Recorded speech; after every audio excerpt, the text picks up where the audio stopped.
นี่ตัวนี้บ่ได้เบิ่งบ่โอ้เจดีย์นี่เนาะโอ้เจดีย์นี่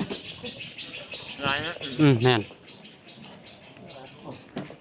โอ้เจดีย์อันนั้นเจ้าชีวิตแต่ละพระองค์ตั้งแต่รัชกาลที่1โอ้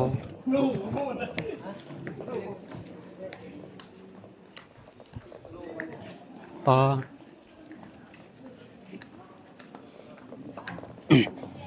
เจดีย์มหาเจ้าชีวิต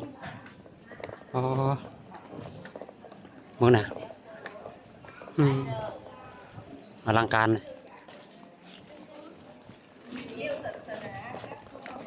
นี่เห็นปะ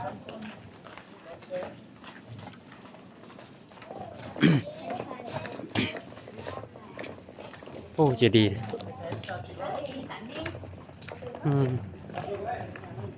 เจดีย์เข้าดินเคลือบในกระเบื้องให้เนี่ยกระโปจับอีก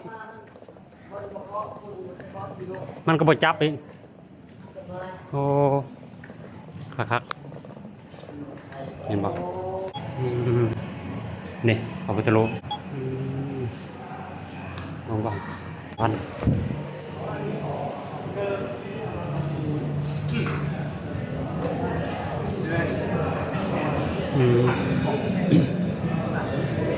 นี่คืออะไรละลายกันคงสิ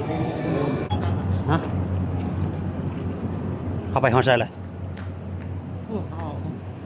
แค่นี้บอกแม่นนะไป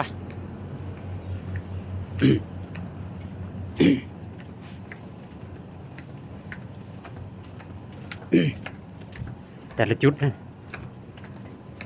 แม่นนะเอาซุ่มนี่ซุ่มนี่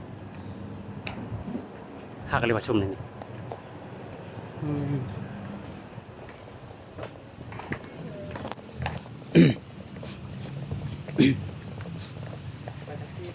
ี่เนาะเด้ผ้าใหญ่เ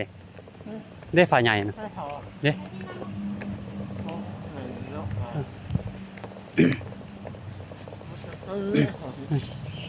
ผ้าใหญ่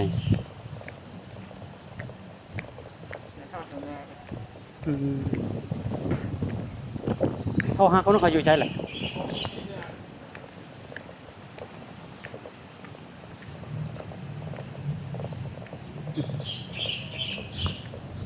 บรรยากาศน้องมอม